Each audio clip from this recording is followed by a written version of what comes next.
Anda pernah coba air tajin nggak? Saya nggak tahu ya kenapa kemudian beberapa orang teman saya itu menggunakan air tajin ini sebagai pengganti ASI. Mereka memberikan ini kepada bayi-bayi mereka. Saya jadi penasaran apa sih kandungan di dalam air tajin ini sehingga membuat orang begitu percaya bahwa ini menjadi minuman pengganti ASI.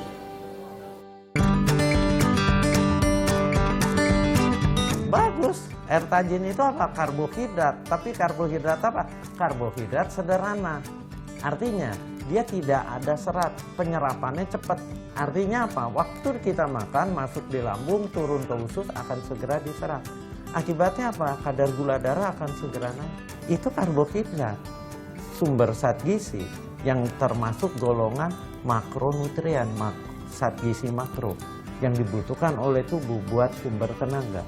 Bahkan beberapa anak yang tidak suka makan, bikin susunya airnya pakai air tajin supaya kandungan kalorinya lebih tinggi lagi. Karena itu kan karbohidrat sederhana. Manfaat air tajin. Air tajin memang bermanfaat untuk bayi. Manfaatnya adalah mengatasi dehidrasi pada bayi karena diare.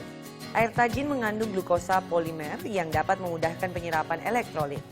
Hal tersebut berguna untuk mengatasi dehidrasi yang disebabkan oleh diare pada si kecil dan mudah untuk diserap oleh tubuh.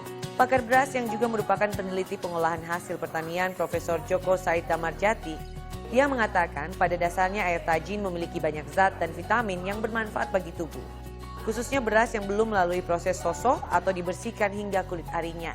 Kandungan yang ada dalam air tajin diantaranya adalah enzim, mineral, antioksidan, serta vitamin B dan vitamin E. Selain itu ada mikroselenium yang sangat bermanfaat untuk tubuh khususnya bayi. Jadi pendapat air tajin bisa menggantikan ASI itu ternyata salah loh. Riset-riset tersebut menunjukkan betapa ASI adalah makanan paling ideal untuk penunjang kesehatan dan kecerdasan bayi dan tidak bisa digantikan oleh air tajin.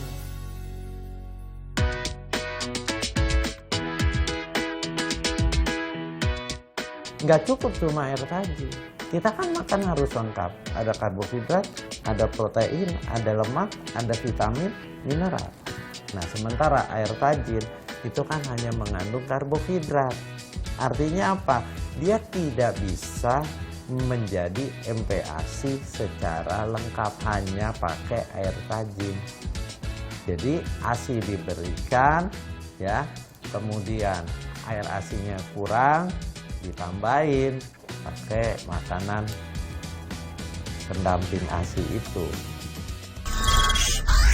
Nah, jadi tolong diperhatikan ya teman-teman, kalau dari hasil yang sudah dijelaskan oleh expert tadi, ASI itu tidak bisa digantikan sama sekali dengan air tajin. Walaupun kandungan gizinya itu berbeda, jelas sekali itu akan memberikan efek yang tidak baik bagi kesehatan.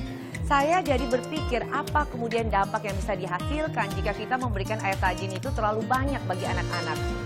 Saya pernah baca sebuah artikel katanya kalau air tajin itu terlalu banyak diberikan ke anak-anak itu akan membuat anak-anak jadi obesitas, kelebihan berat badan. Kenapa? Karena karbohidratnya itu cukup tinggi.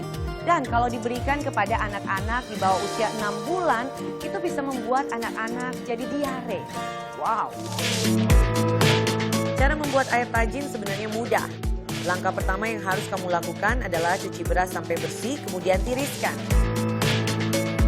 Masukkan beras yang sudah dicuci bersih ke dalam panci, tambahkan air secukupnya, dan rebus hingga mendidih. Sambil beras dimasak, boleh kamu aduk sesekali sampai air rebusannya mengental. Setelah itu, tinggal kamu angkat dan saring agar beras terpisah dari airnya. Cukup mudah, bukan?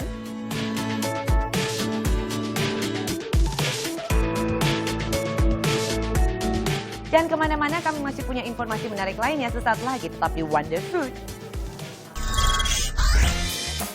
Nah, untuk teman-teman Wonder Food, terutama untuk ibu-ibu nih, ini ada informasi penting nih. Cara pemberian dan jenis empati dari kelompok usia bayi jelas berbeda-beda. Untuk itu, kita harus memilih empati yang baik dan tepat untuk para bayi.